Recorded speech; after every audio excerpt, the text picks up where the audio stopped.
Assalamualaikum warahmatullahi wabarakatuh. Halo guys, welcome back my YouTube channel. Pada kesempatan kali ini, aku akan melanjutkan seri playlist video tutorial dari cara membuat CRUD REST API Kode Igniter 4. Dan kita di sini akan melanjutkan pembahasan yakni cara menampilkan atau read data REST API pada Kode Igniter 4. Jadi seperti apa? Tonton videonya sampai akhir ya teman-teman.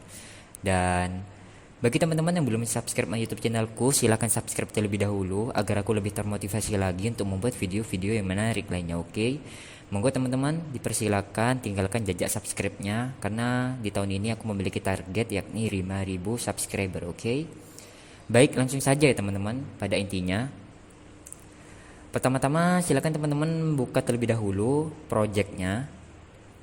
Nah, project yang sebelumnya kita sudah sampai di pembuatan model, migration, dan database. Nah, oke, di sini kita akan melanjutkan pembuatan controllernya ya teman-teman. Jadi perintahnya seperti ini: php spark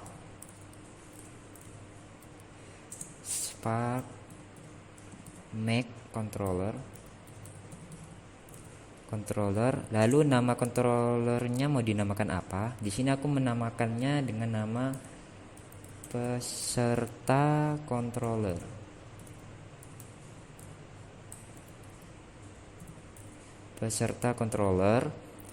Lalu strip RESTful.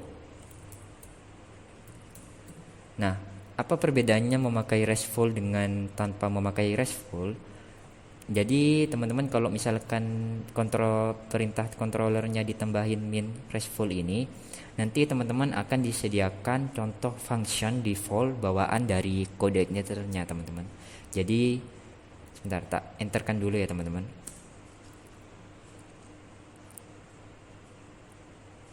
Oke, sudah selesai pembuatan controllernya. Kita lihat dalam filenya di sini. Nah, kita lihat di sini ya teman-teman. Kita perhatikan bahwa di dalam filenya itu kita disediakan seperti index, show, create, edit, update, dan delete. Jadi ini akan disediakan default oleh controller bawaan CI teman-teman. Dan ini sudah extend ke resource controller teman-teman. Dan biasanya tanpa menggunakan min RESTful ini, teman-teman hanya ini saja teman-teman isinya, tanpa ada function-function di dalamnya. Oke, itu perbedaannya ya teman-teman. Lalu setelah itu silakan teman-teman kita ke dokumentasi dari kode igniternya teman-teman. Kita klikkan saja di sini API. Nah, sambil lalu belajar teman-teman, sambil lalu aku ingin mengajak teman-teman untuk sering-sering membuka dokumentasi pada kode igniternya teman-teman. Oke, kita klik API response trade. Nah, di sini teman-teman. Di sini untuk kegunaan dari sintak-sintak API response-nya teman-teman. Jadi kita akan menggunakan yang bagian ini, respon data 200. Oke, kita kopikan saja teman-teman. Kita copy, lalu kita kembali ke ini codingan kita. Jadi nanti kode HTTP-nya itu 200 teman-teman, yang artinya 200 itu berhasil. Oke. Nah, sebelum ke index, kita terlebih dahulu bikin protected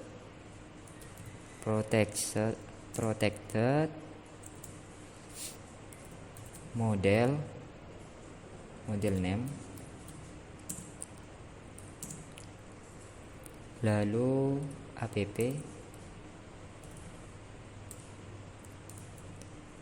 models, namanya apa teman-teman? Nama modelnya di sini ya teman-teman, namanya peserta.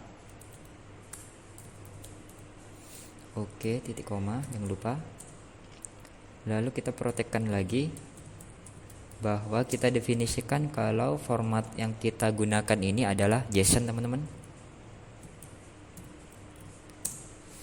Format JSON. Oke.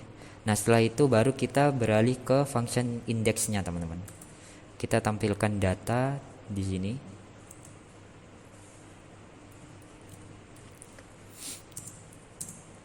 Oke, titik koma, message,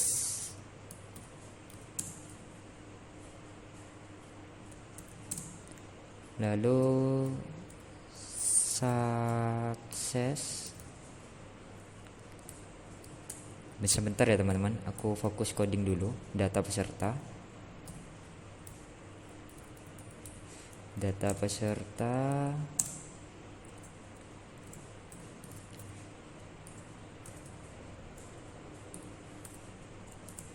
this model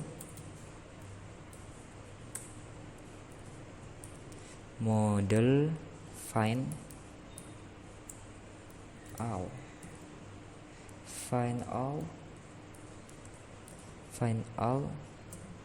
Oke. Data peserta this model find all. Oke. Nah, lalu kita return teman-teman. Return this. Sebenarnya sudah kita copy teman-teman, tinggal pastekan saja lalu tambahin di sini return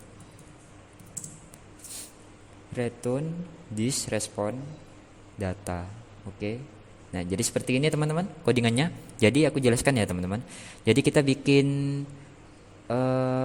variabel di sini namanya data, lalu message-nya, pesannya di sini sukses apabila data peserta di sini diambil dari penamaan, diambil dari model keseluruhan teman-teman. Jadi misalnya kita buka model peserta di sini. Nah, jadi di sini kita ambil semua teman-teman. Kita kasih nama data peserta, lalu ditampung di variabel data, lalu variabel datanya di sini kita panggil dan kita beri status HTTP-nya 200 yang tandanya sukses. Oke, kita save. Nah, sebelum itu teman-teman, silakan teman-teman tambahkan terlebih dahulu datanya di tabel peserta. Nah, ini kan masih kosong nih, kita tambahkan ya teman-teman. Kita tambahkan misalkan namanya Winda winda@gmail.com emailnya. Terus alamatnya Yogyakarta. Oke, untuk ID created at dan updated at kita nggak usah isi, langsung kirim. Nah, secara otomatis keisi ya teman-teman, created, updated dan ID-nya. Nah, jadi sudah muncul satu data di sini. Jadi setelah itu teman-teman, kita balik ke codingannya. Nah, setelah itu semua kita coding, lalu kita kembali kita buka. Nah, tes API-nya aku menggunakan Postman di sini ya teman-teman. Seperti video pertama yang aku jelaskan demonya. Nah, kita bikin new collection di sini. Lalu kita beri nama untuk new collectionnya dengan nama belajar CI REST API 4. Oke, enter. Nah, setelah itu teman-teman, kita tambahkan request baru. Nah, misalnya kita kasih nama requestnya read. Oke. Untuk requestnya di sini method atau istilahnya request kita menggunakan get ya teman-teman. Kita menggunakan get. Lalu untuk URL-nya kita http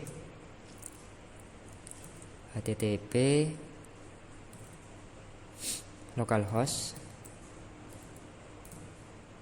8080. Nah, /peserta. Oke. Namun sebelum itu kita di sini belum membuat root-nya teman-teman, root dari pesertanya. Oke, kita balik ke codingannya. Nah, setelah itu kita buka di folder app ya teman-teman. folder app, config, lalu cari file routes. Tulisannya root.php. Nah, kita scroll sedikit. Nah, ini kita tinggal kopikan saja teman-teman agar tidak memakan waktu durasi lama. Kita pastekan. Lalu untuk slashnya di sini kita pakai peserta. Lalu di sini kita tulis controllernya peserta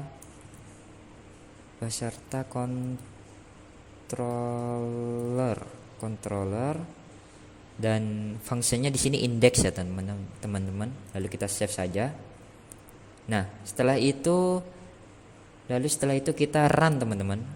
Kode igniter 4-nya kita run php spark serve. Oke, kita run.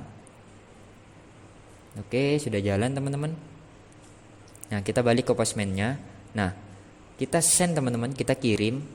Apakah yang terjadi? Nah, di sini sudah berhasil ya teman-teman. Di sini pesannya berhasil, sukses, dan statusnya 200. Oke, yang tandanya HTTP-nya itu mengatakan kalau berhasil di get datanya. Lalu data peserta di sini ada nama, email, alamat, created, dan updated at. Jadi seperti itu teman-teman. Jadi di sini berhasil ya teman-teman untuk read atau menampilkan data REST API peserta. Oke. Jadi seperti itu saja sih teman-teman untuk tutorial playlist video kali ini. Dan terima kasih teman-teman yang sudah menonton videoku. See you next video. Dadah.